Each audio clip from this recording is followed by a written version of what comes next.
I love tabletop role-playing games.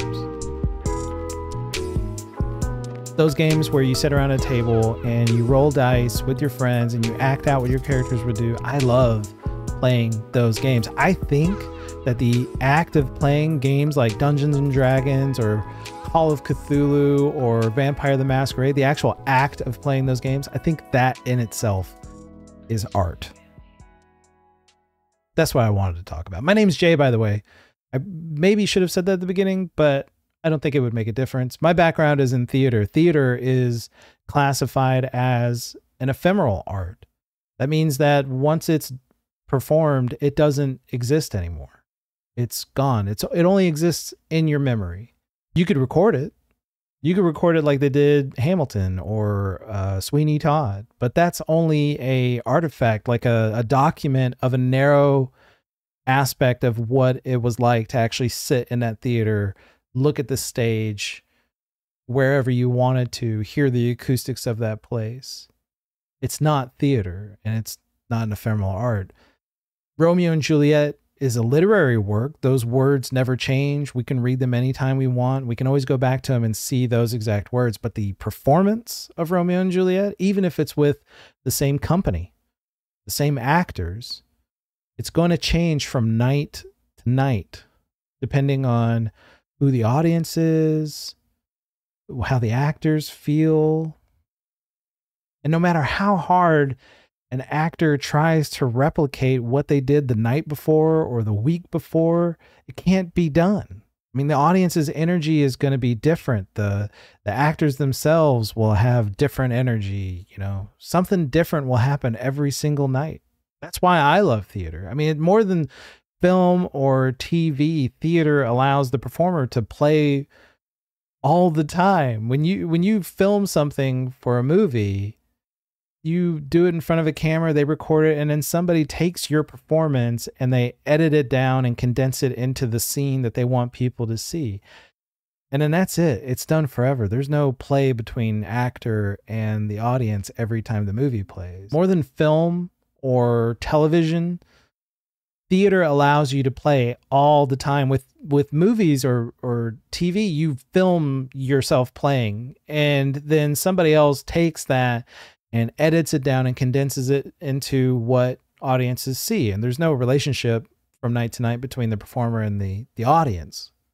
But with theater, like a theatrical run of Mice and Men, you get to play with new people every single night. You get new audience members who are going to react to jokes differently and react to emotional moments differently. And while that might be frustrating for some actors who are trying to replicate this moment, for me, that's the juice. Like the idea of getting new strangers every night that I get to hand energy over to, and then they bounce that energy back to me, and we go back and forth like that, creating this artistic expression that is theater.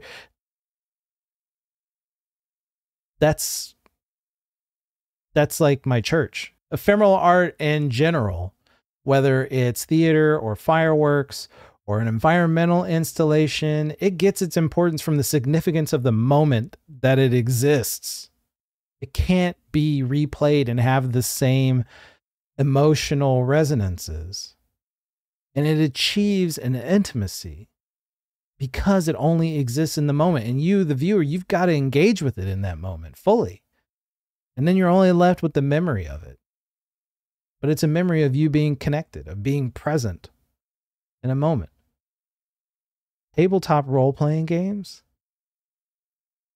they give me that feeling all the time whenever I play. Everyone at the table is expressing themselves at the same time. They're shaping the story in some kind of fashion, and it all happens simultaneously. It's amazing how simultaneously you can inhabit all of these roles. I mean, if I'm the dungeon master, the game master, the person running the game, the person setting the scene for everybody, I can describe this room weathered and worn by the passage of time, cobwebs collecting in the corners, and the suspicious presence of warm embers in the fireplace. And my players, my friends, that are sitting at the table, they are actively listening and trying to figure out how they want to engage with that environment, how they want to engage with the picture that I'm painting, to express themselves so that we can express ourselves. People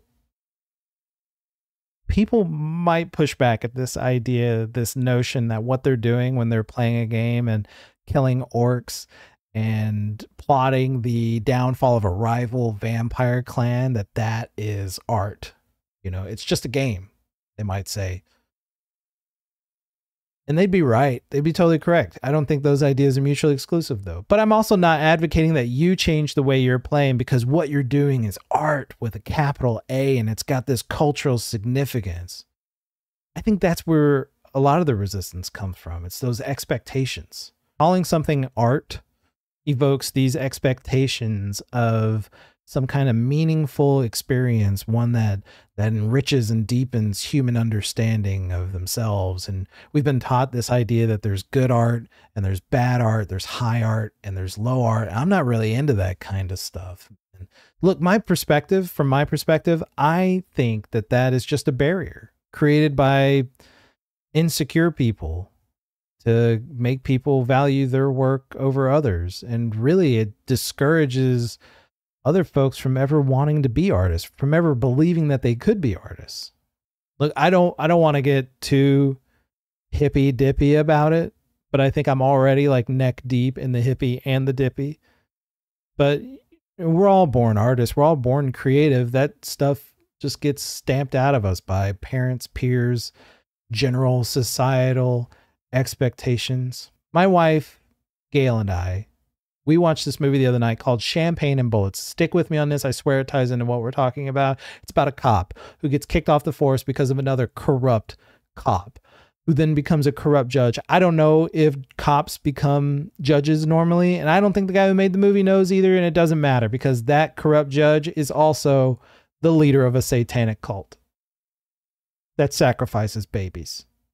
I told you it was out there. Look, if you search for this movie right now, Champagne and Bullets, you search for it and you find a trailer for this movie, you're going to take a minute to look at it and you're going to be like, that looks terrible, probably. And if you are lucky enough to own it, like I do, you might watch the whole thing and you might not have a very good time. It doesn't adhere to any of the so-called rules of cinema or good taste or logic.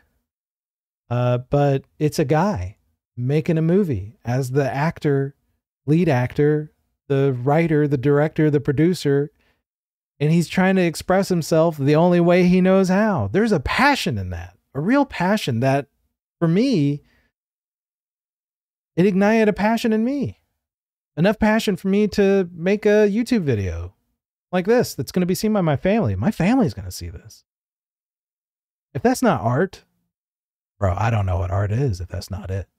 Forget all that technical stuff about what makes art art with a capital A. That's all barriers and nonsense to keep the so-called amateurs out of the club. And if there's anything I'm about, it's about dismantling clubs. Clubs are lame. The point of all of this is not to tell you how to play the game.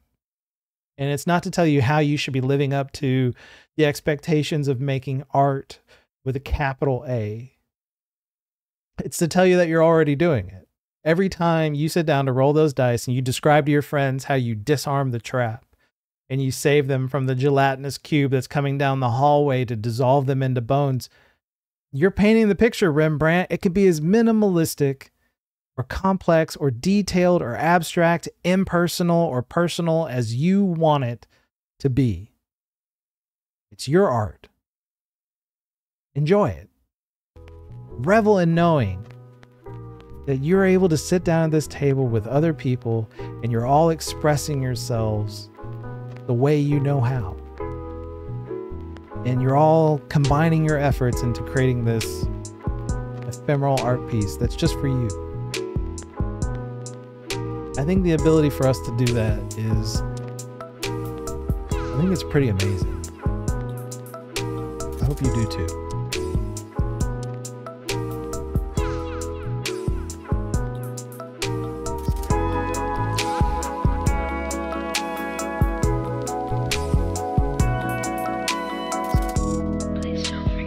Hey, how's it going? My name's Jay. My wife Gail and I were out of depth. This is us being out of depth. That's what this channel is. It is about storytelling, the stuff we're passionate about, playing games, role-playing games, and we're going to be making videos like this and other stuff. This is like the call to action part of the video where I'm like, smash that like button, hit the little bell icon and all that nonsense. I'm not going to do that. You know how this shit works. What I am going to say is that if anything I said inspired you to write that story that you haven't written, or call your friends up and say, hey, let's have a game night. Like now, like Friday, let's have a game night. Instead of watching more videos, go do that. Forget this. Don't worry about feeding the algorithmic abyss. It doesn't need your clicks. Those people need you telling your stories. So go do that instead.